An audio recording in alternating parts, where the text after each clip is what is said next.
Chesapeake Bay is the largest and among the most diverse estuaries in the continental United States. It has an area of 11,400 square kilometers and spans 332 kilometers, beginning in Virginia Beach and ending in Maryland.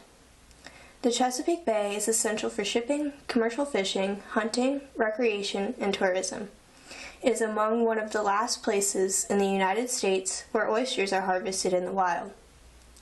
In recent years, however, the overall health of the Chesapeake Bay has been declining due to factors such as disease and pollution.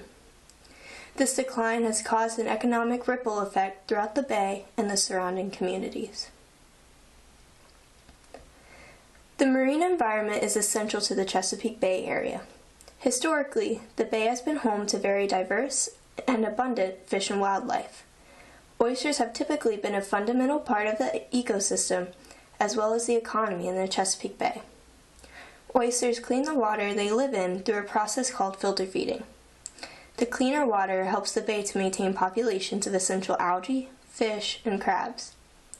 As they live and die, oysters pile on top of one another and form reefs.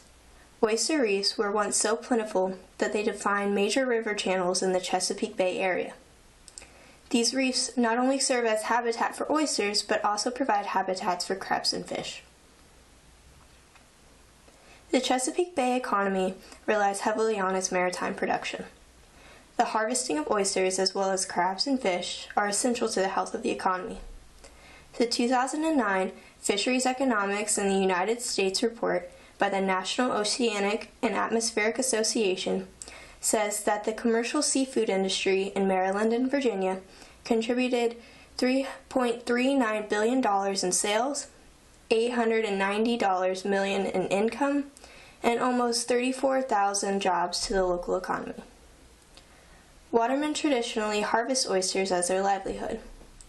Their tradition of harvesting crabs, rockfish, and oysters is passed down from generation to generation. Their sole source of income relies on what they harvest from the Chesapeake Bay. However, in recent years, populations of essential fish, crabs, and oysters have steeply declined. Disease and pollution have dramatically taken a toll on the native marine life in the Chesapeake Bay. According to the National Oceanic and Atmospheric Association, native oysters in the bay number less than 1% of what they once were. Beginning in the 1950s and 1960s, diseases such as MSX and dermo have spread through the Chesapeake Bay and have significantly harmed the populations by infecting and killing the oysters. While MSX is restricted to the saltier parts of the bay, dermo is not, leaving most of the bay affected by either parasite. With parasites killing off oysters and oyster reefs, many crabs and fish are left without habitat and susceptible to other predators.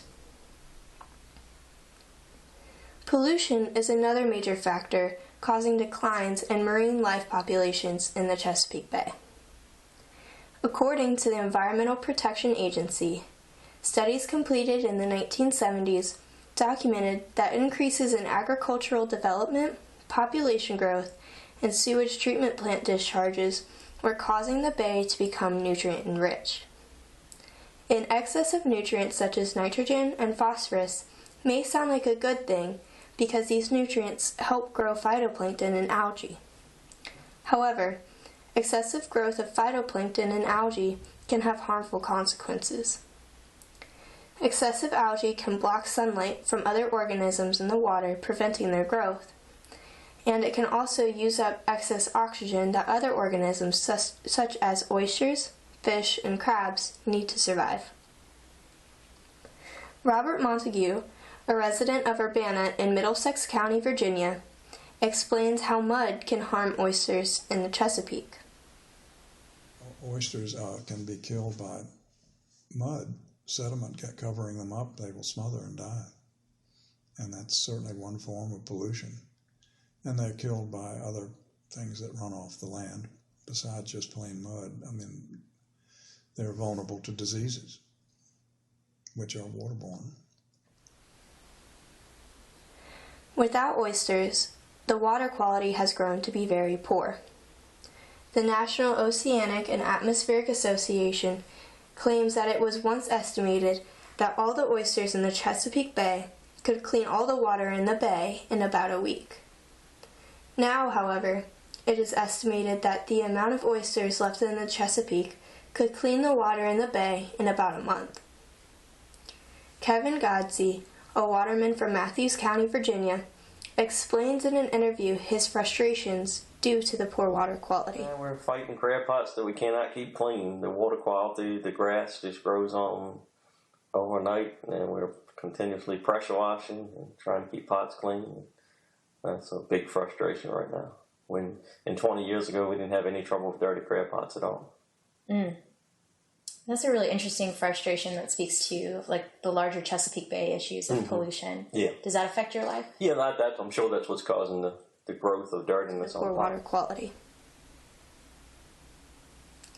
The declining populations of commercial fish and other wildlife has harmed the Chesapeake Bay and the surrounding communities. For the traditional watermen that fish and harvest in the Chesapeake Bay, the decline in oysters, crabs, and other fish has dramatically impacted their businesses and livelihoods. According to the Virginia Institute of Marine Sciences, the decline of crabs in the bay between 1998 and 2006 has meant a cumulative loss of about $640 million to Maryland and Virginia. Increased amount of regulations to prevent overharvesting has also limited watermen and put an economic strain on their business. Kevin Godsey explains how the regulations have affected him. They put a lot of regulations on us that really don't make any sense. And a lot of regulation they put on us they don't enforce. And if you abide by the regulation, it kind of hurts you. And you see so many other people that don't abide by it and really don't get forced to abide by it. And a lot of the federal stuff is being passed down to us now, which really hurts. Okay. Can you tell me which ones that I don't know anything about this? So which ones are those? The federal government controls rockfish, and now they're getting ready to take over the croaker and spot and eel, which I do a little bit of all three. And kind of scared, don't know what they're going to do to it. Okay. What do they usually, what's the history of federal regulation with you? With the rockfish, I started catching rockfish with tags about 15, 18 years ago, and I probably allowed about a fourth now with the catch that I was then. And it just, every now and then they'll give you a little bit back, and the next time they take more. They gave us about 15% this year, and going to take about 30% away next year. Recently, some action has been taken to restore the Chesapeake Bay. Federal and state agencies, academic institutions, and independent organizations have taken efforts to reduce the amount of pollution entering the bay, as well as striving to resolve the issue of the deadly parasites. Robert Montague explains what is currently being done to help restore the health of the Chesapeake Bay.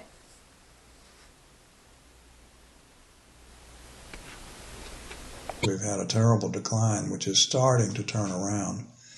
And the Chesapeake Bay Foundation and the Virginia Marine Resources Commission and Virginia Institute of Marine Science are all working on this problem, trying to restore oyster beds and get the oysters back to work filtering the water in the bay so that it helped to clean it up. Part of what killed the oysters was two diseases called MSX and dermo, and some oysters have now developed an immunity to those diseases, so that's part of how we're getting somewhat of a comeback. A lot of them were killed by siltation from development runoff and farm runoff, and that's still happening.